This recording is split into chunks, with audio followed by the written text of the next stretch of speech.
The Department of Homeland Security is not a fan of Denver Mayor Mike Johnston's latest executive order, which bars ICE agents from city property. Today, the department called that order, quote, legally illiterate, and made it clear they do not think that order is enforceable.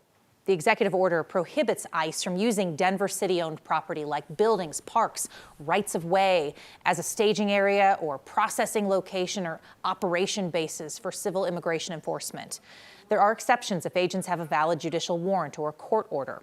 This executive order from Denver also directs the Denver Police Department to protect peaceful protesters near ICE operations and investigate the use of excessive force by federal officers.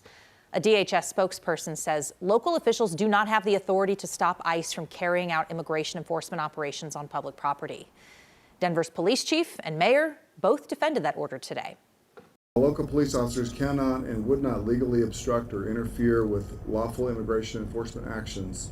All law enforcement officers have a statutory obligation to intervene if they witness illegal or excessive force being used by any law enforcement officer, to include federal agents. If this is an activity not in cooperation with local law enforcement on city property, we feel clear we have the capacity to dictate or control who can or can't use that land. That executive order is not the only restriction Denver's considering placing on federal immigration officers. On Monday, city councilors are expected to pass an ordinance prohibiting all law enforcement officers, including federal, from covering their faces with masks. Mayor Johnston says he'll sign that ordinance if it passes.